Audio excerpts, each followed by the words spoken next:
조선을 뒤덮은 농민의 함성 두 번째 시간입니다. 지난 시간에 세도 정치와 그로 인한 정치가 부패해서 전국 각지에서 농민들이 봉기를 일으켰음을 배웠습니다. 정부는 농민 봉기에 대응하기 위해서 나름대로 노력하였지만 근본적인 개혁을 하지 못했기 때문에 큰 성과를 거두지 못하였습니다. 따라서 당시 실학자들은 여러 가지 개혁안을 제시했습니다.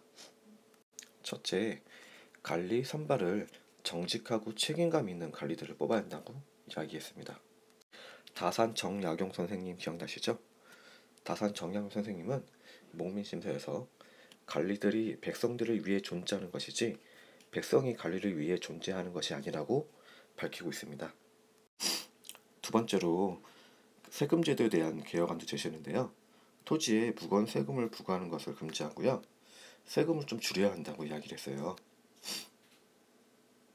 지난 시간에 환곡의 문제점에 대해서 배워보았죠. 이런 것들처럼 세금을 좀 개혁하자라는 이야기를 했었고요. 지금도 문제가 되고 있는 것이죠. 네, 토지 소유 문제입니다. 농사를 짓는 사람이 뭘 갖도록 해야 된다? 네, 토지를 갖도록 해야 되겠죠. 그 당시 지주, 땅의 주인은 양반들이었었는데 양반들이 뭐야?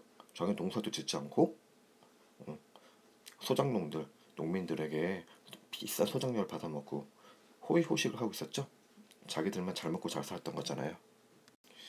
선생상의 이는 오늘날도 마찬가지인 것 같아요. 건물을 가진 사람들은 여러 채 가지고 있고 특별히 일도 안 하면서 세입자들한테 돈을 많이 받고 호의호식 하고 있잖아요. 예나 지금이나 그런 모습은 비슷한 것 같습니다. 마지막으로 상공업을 발전시키자는 얘기예요. 진흥이라는 얘기를 발전시키자. 그래서 국가를 부강하게 해야 한다라고 이야기를 했습니다.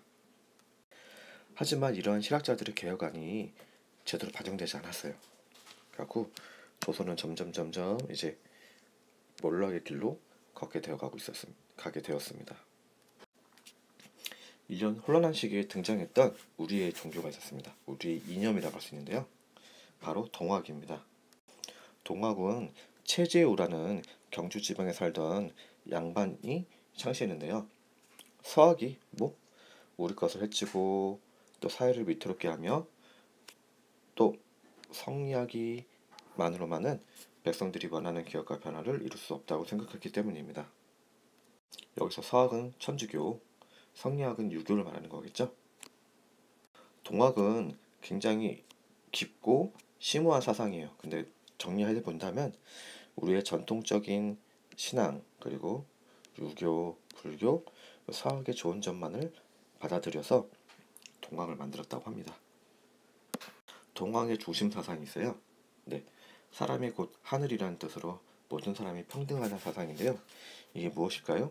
네, 사람이 이제 인, 네, 천이라는 사상입니다. 그리고 지금의 세상이 끝나고 백성이 말하는 새로운 사상이 열릴 것이다. 이런 사상은 후천개벽이라는 사상입니다.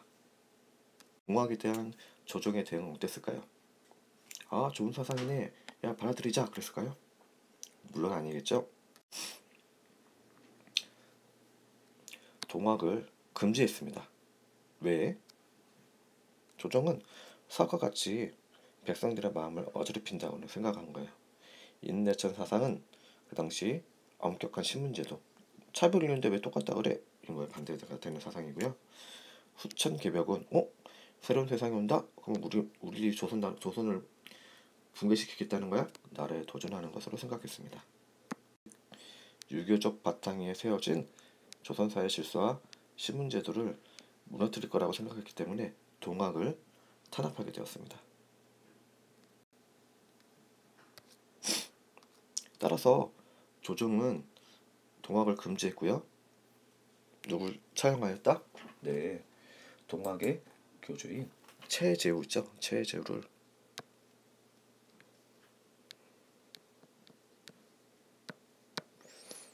차용하였어요. 차용했다는 얘기는 죽였다는 얘기겠죠? 여기서 잠깐 동학하고 서학하고 한번 비교해 볼 필요가 있어요. 천주교와 동학의 공통점과 차이점. 두 종교 모두 모든 사람은 평등하다. 그리고 신분제도를 반대하고 있고요. 그 당시 어려움을 겪고 있던 농민이나 백성들에게 많이 전파가 되었습니다. 그러니까 따라서 어떻게 했어요? 나라에서 탄압을 했겠죠. 다른 점은 천주교는 서양의 학문으로서 전래되어 신앙으로 발전된 것인데 비해서 동학은 우리의 것을 지키기 위해서 새롭게 생긴 종교라는 점에서 다릅니다. 네, 오늘은 동영상 강의 내용이 짧았죠? 네, 잘 정리 노트에 잘 정리하시고요. 다음 사회 시간에 보겠습니다. 주말 잘 보내세요.